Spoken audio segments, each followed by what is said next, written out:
Bunun операциясы көп. Bunu мастерлер бизге кесип берет. Биз өзүбүз жүрмөп, башынан баштап жүрмөйбүз, потом милтени басабыз. Ошон балдардын өздөрүнүн эмеси бар, операциялары бар да. 29 жаштагы Баяман майыптыгы бар жарандар үчүн курулган Манас социалдык айылында жашайт. Ал бул жерде чеберлердин жардамы менен кийизден ар кандай буюмдарды жасап сатыкка даярдап келет. Бул уюмду 2004-жылы Гүлбарчын Такырбашева негиздеп, 2011-жылы ал германиялык демөөрчүлөрдүн жардамы менен социалдык биринчи үйдү курган.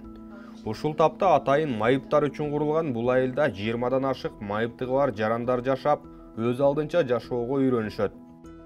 Биздин Кыргызстанда эң биринчи социалдык деревня Манас деп атап, 2004-жылы 1-июнда Министерство юстицияден катталганбыз.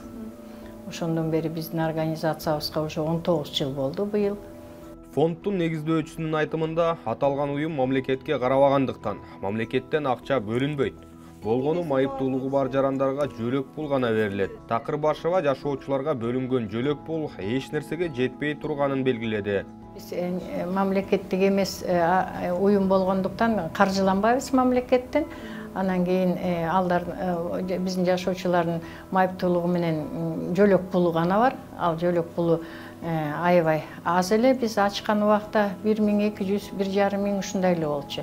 Эми азыркы учурда көбөйгөнү менен 6 миң, 8 миңдин тегерегинде ал балдардын өздөрүнүн жашоонусун эчтеке мындай 1/4 эле каржылай алат. Калган акча каражатты биз өзүбүз аракет кылып табышыбыз керек. Социалдык айылга башка тургундар да майып балдарын күндүз алып келип турушат. Бул жерде устаканаларда кол өнөрчүлүктү жана башка жөндөмдөрдү үйрөнө алышат. Алгачкы иш катары кийизден буюм жасоо өнөрү киргизилген. Майыптыгы бар балдарга ар кандай буюм тайымдарды жасаганды үйрөткөн атайын чеберлер эмгектенет. Биз барган учурда чакан ишканада жумуш кызуу жүрүп жаткан экен. Кийиз менен, жүн менен өзүбүздүн коюбуз бар. Меринос таза, тонкорунный. Ошону жай менен жайында жууп тазалап баарын ошо балдар менен камдып алганбыз. Азыр ошол менен изделияларыбызды чыгарып атабыз. Дүкөнгө жиберебиз жасап. Кыйынчылык деле бар, бирок основном бул балдар менен иштеген жеңил деп ойлойм, себеби өздөрү чоң болгон менен мүнөздөрү кичине балдардай да, анан тамашалашып, күлүп татып, эмне убакыт өткөнүн билбей калабыз. Социалдык чеберлерден сырткары соцпедагогдор дагы бар. Алар тургундарды күн бою коштоп жүрүшөт. Ошондой эле алар менен сүйлөшүүлөрдү өткөрүп, ар кандай иш-чараларга катыштырат. Балдарды биз биякта коомго ачык аралашууга үйрөтөбүз. Мисалы үчүн интернеттарда 18 жаштага толгондон кийин закрытый интернеттерге кетишет, алар жабык. Бул жакта болсо биз наоборот тескерисинче ачык коомго үйрөтүп, аларды свободно жашаганга, эл менен аралашканга үйрөтөбүз. Алардын социалдык жактан коргойбуз аларды. Мен как соцпедагог булардын беседаларды өткөрүп турам. Булар менен дайыма ар кандай сабактарды өтөбүз. Математика, эсеп чыгаруу боюнча окугандар окуйт. Музыка сабагы болот бизде бир неделяда бир жолу болуп турат. Анан сүрөт тарткан балдар бар, жаңы эле көргөндө Максим бизде сүрөттү аябай жакшы тартат. Ушу Максим сүрөткө кимден шыгы бар болсо ошолорго тарттырып, ким эмнени кааласа ошондой сабактар өтүп турат бул жерде.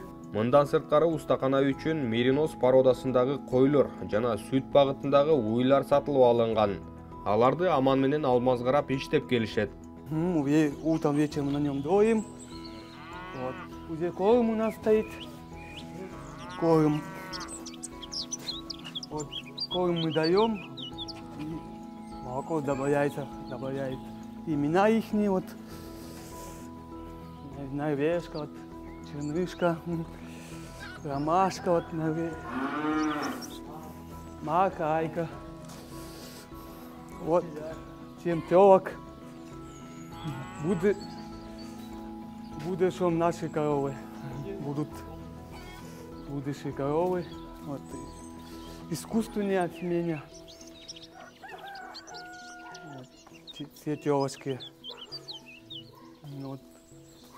Ну, здесь завязываем, вечером они заходят и доим. Вот здесь корм ложим, они кушают.